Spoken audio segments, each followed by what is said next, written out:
ضرب عضب اور رد الفساد کے بعد آپریشن عزم استحکام کی ضرورت کیوں پیش آئی؟ جلد بازی میں بغیر کسی تیاری یا منصوبہ بندی کے آپریشن کا اعلان کیوں کیا گیا؟ تحریک انصاف، مولانا فضل الرحمان، ANP اور دیگر اتحادی جو حکومت مخالف جماعتیں ہیں انہوں نے آپریشن پر تحفظات کا اظہار کیوں کیا؟ پیپلز پارٹی نے بھی حکومتی اتحادی ہونے کے باوجود آپریشن پر اعتراضات کیوں اٹھائے؟ اور ایپیکس کمیٹی کے اندر کیا ہوا؟ علی امین گنڈا پور سچے ہیں یا خواجہ آصف سچے ہیں؟ دوستوں اور ساتھیوں، میں ہوں شہزاد چودھری مارگلا نیوز کے ساتھ۔ امید ہے آپ بخیر ہوں گے، خوش و خرم ہوں گے۔ آج ہم بات کریں گے کہ آپریشن عزم استحکام شروع کیا جا رہا ہے کہ آخر ایک دم بغیر کسی منصوبہ بندی کے یا بغیر کسی تیاری کے یہ آپریشن کیوں سٹارٹ کر دیا گیا ہے یا اس کا اعلان کر دیا گیا ہے؟ آپ کو پتہ ہے کہ چند دن پہلے ایپیکس کمیٹی کی میٹنگ ہوئی، جس کے بعد ایک پریس ریلیز جاری کی گئی جس میں کہا گیا کہ آپریشن جو ہے عزم استحکام وہ اب شروع کیا جائے گا۔ دوستوں اور ساتھیوں، آپ کو یاد ہوگا اس سے پہلے بھی جب 2017 میں APS میں حملے ہوئے تھے معصوم بچوں پر، اس وقت بھی فوری طور پر جو ہے گرینڈ جو ہے جرگے کے تھرو، یعنی کہ بڑی میٹنگ کے بعد جس میں وزیر اعظم بھی تھے، اس وقت کے اپوزیشن لیڈر عمران خان بھی تھے، فوری ایک اعلان کیا گیا اور آپریشن جو ہے وہ ضرب عضب شروع کر دیا گیا۔ پھر جب راحیل شریف صاحب چلے گئے، اس کے بعد جنرل باجوہ صاحب نے کمان سنبھالی آرمی کی، اس وقت پھر آپریشن رد الفساد کے نام سے وہ آپریشن جو شروع کیا گیا۔ اس بات میں کوئی شک نہیں ہے کہ ان دو آپریشنز جو کیے گئے اس وقت بھی دہشت گردی کی جو صورتحال تھی وہ انتہائی خراب تھی، ملک میں امن و امان کی صورتحال جو تھی وہ تباہ کن تھی۔ ہر جگہ پر دہشت گرد جو تھے، خاص کر جو ہمارے KP کے بالائی علاقے ہیں، بلوچستان کی پٹی ہے اور پھر پنجاب ہے یا سندھ ہے، تو کوئی بھی پاکستان کا خطہ جو ہے ان دہشت گردانہ کارروائیوں سے محفوظ نہیں تھا۔ اس کے اثرات تو آئے، آپ کو پتہ ہے سوات سے پھر نقل مکانی بھی ہوئی، کئی طرح کے اور مسائل بھی سول انتظامیہ کے سامنے آئے، لیکن بہرحال ان آپریشنز کی وجہ سے کافی حد تک جو ہے وہ دہشت گردی کی وارداتیں جو تھی وہ کنٹرول ہو گئیں، لیکن اس کا جو تسلسل تھا وہ قائم نہیں رہ سکا۔ آیا فقدان تھا جو آرمی کے ادارے تھے یا پھر سول انتظامیہ تھی؟ جب سوات کو کلیئر کرا لیا گیا، دوسرے علاقوں کو کلیئر کرا لیا گیا، آخر چند سال بعد وہاں دہشت گردی نے دوبارہ سر کیوں اٹھایا؟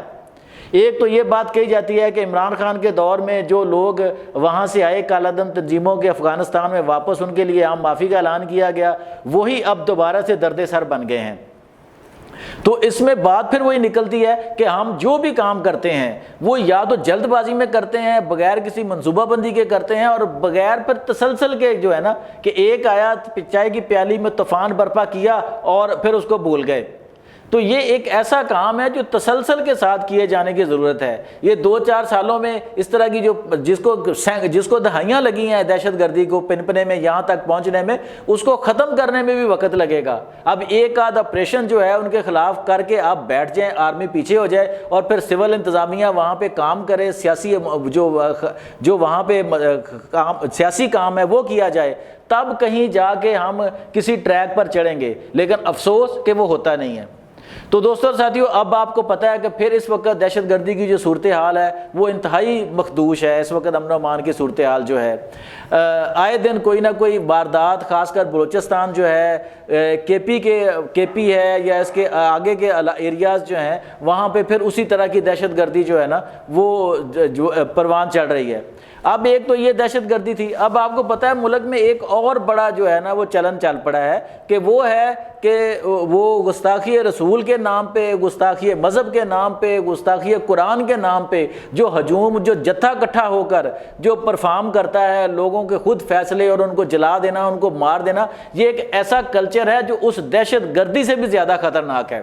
جس کو کنڈیم کیا جانا، جس کے جو ذمہ داران ہیں ان کو سزا دینا قانون کے مطابق انتہائی انتہائی انتہائی ضروری ہے۔ اگر آج ملکی قوتوں نے جو برسر اقتدار قوتیں ہیں، جو مالک و مختار قوتیں ہیں اس وطن کی، اگر انہوں نے اس عنصر کو پلنے دیا یا اس کو ابھی یہاں پہ نہ روکا تو یہ اس معاشرے کو کھا جائے گا۔ شاید دہشت گردی تو وہ ہمارے ساتھ نہیں کر سکتی تھی، جو یہ ناسور کرے گا، جو مذہب کی بنیاد پہ، مذہب کی توہین کی بنیاد پہ کیا جا رہا ہے، اس کی قطعاً کوئی گنجائش نہیں ہے۔ دوستو اور ساتھیوں، یہ ملک ہے، یہاں دستور موجود ہے، یہاں قانون اور آئین موجود ہے، یہ ایک اسلامی ملک ہے جہاں پہ جو بھی جرم وقوع پذیر ہوگا اس کا سد باب کرنے کے لیے قانونی راستہ موجود ہے۔ اب ہجوم کو، کسی موب کو یہ کس نے اختیار دے دیا؟ وہ خود ہی فیصلہ کریں اور خود ہی پھر اس پر عمل درآمد کر کے کسی کی بھی جان لے لیں۔ تو اب یہ جو آپریشن شروع کیا جا رہا ہے، دوبارہ اس کی طرف آتے ہیں کہ اس پر اعتراضات کیوں اٹھ رہے ہیں۔ اس پر جو ہے اس بے اختلاف جو ہے پاکستان تحریک انصاف نے بھی اس پہ اعتراض اٹھایا ہے، مولانا فضل الرحمان نے بھی اس پہ اعتراض اٹھایا ہے، اسی طرح کے پی میں ایک اہم جماعت جو ہے عوامی نیشنل پارٹی، اس نے بھی اس پہ اپنے تحفظات کا اظہار کیا ہے، اور اس سے بڑھ کر اس وقت وفاقی حکومت میں اتحادی جماعت جو پیپلز پارٹی ہے، اس نے بے شک اس میں جو ہے وہ ساتھ دینے کا اعلان کیا، لیکن اپنے تحفظات کا اظہار ضرور کیا ہے۔ اب دیکھیں، گورنمنٹ کو ایک اتنا بڑا آپریشن شروع کرنا ہے، آپ خود سوچئے کہ اتنی جلد بازی کرنے کی ضرورت کیا تھی کہ ایک دن ایپیکس کمیٹی کا اجلاس ہوتا ہے، اس کے دن شام کو پریس ریلیز جاری ہوتی ہے، اگلے دن پرائم منسٹر ہاؤس کو دوبارہ ایک پریس ریلیز جاری کرنی پڑ جاتی ہے۔ آپ پہلے ہی کوئی سوچ بچار کر کے، مشاورت کر کے کیوں ایسا فیصلے پر نہیں پہنچتے جو متنازع نہ ہو؟ اب دیکھیں، گورنمنٹ جو ہے اپنے طور پہ ایک فیصلہ کرتی ہے، وہ کس طرح اتنی بڑی اپوزیشن جو ہے، جو ان کی جتنے ان کے ووٹ ہیں اس سے زیادہ کی ووٹوں کی متحمل جو ہے پر مشتمل اپوزیشن جو کھڑی ہوئی ہے، اس کو نظر انداز کر کے کس طرح آپ اس طرح کے آپریشن سے کوئی نتیجہ حاصل کر سکتے ہیں؟ آپ دوستوں اور ساتھیوں اس پر غور کریں، جب 1971 میں بنگلہ دیش میں ڈھاکہ میں فوج آپریشن کر رہی تھی تو وہاں کی ساری آبادی جو فوج کے خلاف تھی، تو اس کا کیا نتیجہ نکلا میں اور آپ سب جانتے ہیں۔ اسی طرح کتنے آپریشن بلوچستان میں کیے گئے،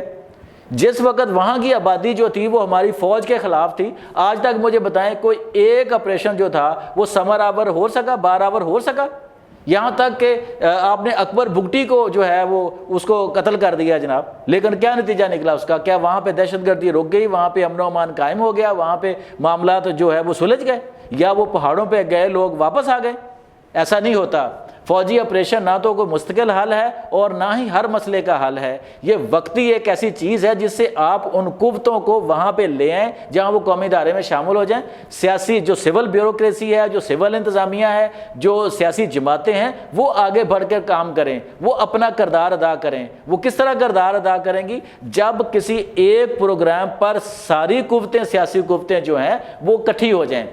وہ اکٹھی ہو کے وہ اس کا اعلان کریں، تب آرمی جو ہے وہ آگے بڑھ کے ایکشن کرے اور مطلوبہ نتائج حاصل کرنے کے بعد اس علاقے کا کنٹرول سول انتظامیہ اور سیاسی قوتوں کے سپرد کرے تاکہ وہ اپنا کردار ادا کریں۔ اب کیا ہوا کہ فوج نے سوات کو کلیئر کر دیا، اسی طرح باقی علاقوں کو کلیئر کر دیا، سول انتظامیہ اور سیاسی جماعتیں اپنا وہ کردار ادا نہیں کر سکی۔ نتیجتاً کیا ہوا؟ چند ماہ بعد، چند سالوں بعد آپ کو ایک اور آپریشن کی ضرورت پڑ گئی۔ تو اس طرح تو یہ دائروں کا چکر جو ہے یہ تو ساری عمر چلتا رہے گا۔ کیا ہمیشہ ساری عمر جو ساری نسلیں اسی طرح دہشت گردی کے خلاف ایکشن کرتی رہیں گی، اس میں جانیں دیتی رہیں گی، یا لوگ دہشت گردی کا شکار ہوتے رہیں گے؟ تو اسی لیے دوستوں ساتھیوں ایک اور اہم نکتہ، اب دیکھیں کہ یہ آپریشن میں نے شروع میں کہا تھا کہ اتنی جلد بازی میں کیوں شروع کیا گیا۔ آپ کو یاد ہوگا کہ پچھلے ویک جو ہے ایک بڑا ہائی پروفائل وفد چائنا کا جو ہے نا وہ پاکستان آیا تھا، کہ جو میاں نواز شریف کا دورہ تھا چائنا کا، اس میں جو بات چیت ہوئی تھی، جو چیزیں طے ہوئی تھی، ان کے حوالے سے وہاں فردر بات چیت کے لیے وہ وفد آیا۔ اب جتنے لوگوں سے جو اس وفد میں لوگ ان سے ملے جا کے، وہ سیاسی جماعتیں بھی ملی جا کے، تحریک انصاف کا بھی ایک وفد ان کو جا کے ملا، مختلف صحافیوں کے وفود نے بھی ملاقاتیں کی، ایک دو چار لوگوں سے جو ان کو مل کے آئے تھے ان سے میری بات چیت ہوئی، تو انہوں نے کہا کہ ان کے وفد نے ایک ہی نکتہ اٹھایا کہ جو چین ہے وہ پاکستان کا اسٹریٹجک پارٹنر ہے، پاکستان کا ریلائبل جو ہے وہ فرینڈ ہے، لیکن امن و امان کی مخدوش صورتحال جو ہے نا وہ چائنا کے لیے باعث تشویش ہے۔ وہ ہر صورت وہ کہتے ہیں سی پیک کو ہم نے آگے بڑھانا ہے، لیکن اس وقت جو دہشت گردی کی لہر ہے، جو سی پیک کے خلاف سازشیں ہیں، اس طرح کی جو چیزیں ہیں وہ ان کے لیے انتہائی تشویش کا باعث ہیں۔ تو یہ انہوں نے ہر سطح پر اظہار کیا، تو اس کے بعد یہ ایپیکس کمیٹی کا اجلاس ہوتا ہے اور فوری اعلان کر دیا جاتا ہے، ٹھیک ہے یہ ہماری ضرورت ہے، ہمیں کرنا چاہیے، سی پیک بھی ہماری ضرورت ہے، خطے کی ضرورت ہے، اس سے ہمارا مستقبل روشن ہو سکتا ہے، ہماری اکانومی جو ایک گرداب میں ایک بھنور میں پھنسی ہوئی ہے وہ کہیں کنارے لگ سکتی ہے۔ لیکن بہرحال آپریشن اگر ہونا ہو تو بھی ہر صورت وہ سیاسی جو ہے وہ نظام کے تابع ہو، اسے کابینہ سے منظوری کے سے پہلے ضروری تھا کہ وہ اس کو آپ پارلیمنٹ میں لے کے جاتے، بے شک بند کمرہ اجلاس ہوتا، پارلیمنٹ میں ڈسکس کیا جاتا، اس کی اونچ نیچ سارے لوگوں کو بتائی جاتی جو عوامی نمائندے ہیں۔ اور اب آتے ہیں ایپیکس کمیٹی میں کیا ہوا۔ ایپیکس کمیٹی کا اجلاس ہوا، باہر آ کے پریس ریلیز جاری ہو گئی کہ آپریشن کیا جائے گا۔ ابھی ایک اہم جماعت پاکستان تحریک انصاف جس کی حکومت کے پی میں ہے، جہاں پہ یہ خاص کر آپریشن ہونا ہے، تو وہاں کے وزیر اعلیٰ نے کہا جی کہ وہاں پہ تو آپریشن کی کوئی بات ہی نہیں ہوئی جناب، کہ وہ کس طرح ہوگا، کیسے ہوگا، کیوں ہوگا۔ وہاں صرف آپریشن کا نام لیا گیا، کوئی اس پر بات چیت نہیں گئی، کوئی بریفنگ نہیں دی گئی، جبکہ دوسری طرف حکمران جماعت کے اہم رکن اور وزیر دفاع خواجہ آصف کا کہنا ہے کہ وہاں مکمل بریفنگ دی گئی اور ہر چیز بتائی گئی۔ وہاں جو خیبر پختونخوا کے وزیر اعلیٰ گنڈا پور ہیں، انہوں نے وہاں آپریشن کی حمایت بھی کی، لیکن باہر آ کے مکر گئے۔ لیکن اب یہ دیکھیں ان میں سے کوئی ایک جھوٹا ہے، یا گنڈا پور جھوٹے ہیں یا خواجہ آصف جھوٹے ہیں، لیکن بظاہر یہی لگتا ہے کہ خواجہ آصف جھوٹے ہیں۔ کیوں؟ کیونکہ آج ہی ابھی جب یہ ریکارڈنگ ہو رہی ہے، یہ بیان منظر عام پر آ چکا ہے کہ وزیر اطلاعات، وفاقی وزیر اطلاعات عطا تارڑ نے بھی کہا کہ ایپیکس کمیٹی میں اس آپریشن پر کوئی بریفنگ نہیں ہوئی، کسی قسم کی کوئی بات نہیں ہوئی۔ تو اس کا مطلب ہے کہ اگر نون لیگ کی اپنی صفوں سے ہی ایک اہم ترین وزیر اٹھ کر یہ بات کر رہا ہے، تو اس کا مطلب ہے کہ پھر گنڈا پور جو ہے وہ بات صحیح کر رہے ہیں۔ تو دوستوں اور ساتھیوں، بات صرف یہ ہے کہ آپریشن پہ اعتراض نہیں ہے، آپریشن آپ کریں، آپ ٹارگیٹڈ آپریشن کریں، آپ یہ جس طرح کا بھی ہے، یہ آرمی کا کام ہے، وہ زیادہ بہتر سمجھتی ہے کہ انہوں نے اس جو دہشت گردی کا ناسور سے کس طرح نپٹنا ہے۔ لیکن بہرحال اس آپریشن کو کس طرح ہونا چاہیے، اس کے کل کو اثرات کیا ہوں گے، اس کی کامیابی اور ناکامی کس کے کھاتے میں جائے گی، یہ سیاستدانوں نے طے کرنا ہے، اور یہ طے کرنے کا بہترین فورم جو ہے وہ پارلیمنٹ ہے۔ ٹھیک ہے کابینہ نے اس کی منظوری دے دی ہے، لیکن ہماری التماس ہے وزیر اعظم سے، حکومت سے، کہ اس اہم ترین معاملے کو کابینہ کے بجائے پارلیمنٹ میں لے کے جائیں، وہاں یہ طے کیا جائے کہ اس کے کیا خد و خال ہوں گے، یہ کتنی دیر جاری رہے گا، کیسے کیا جائے گا، اور اس کے اثرات سے کیسے نپٹا جائے گا، جو لوگ اس سے متاثر ہوں گے، اور پھر ہم نے تسلسل کے ساتھ اس پالیسی کو کہاں تک اور کب تک جاری رکھنا ہے۔ یہ ایک دن کی پالیسی نہیں ہے، یا ایک ماہ 2 ماہ کی نہیں ہے، یہ جتنے سالوں میں ہم نے یہ اس کی بار پنپنے دیا تھا نا اس کے بیج کو دہشت گردی کے، اب اس سے زیادہ وقت ہم اس کی جڑیں اور اس کی شاخیں کاٹنے میں لگے گا۔ جب تک ہم یہ تسلسل کے ساتھ اور پوری اجتماعیت کے ساتھ اس عمل کو آگے نہیں بڑھائیں گے، ملک سے دہشت گردی، افراتفری اور بد امنی جو ہے وہ ختم نہیں ہوگی۔ آج تک کے لیے اتنا ہی، اپنا بہت خیال رکھیے گا، اللہ نگہبان۔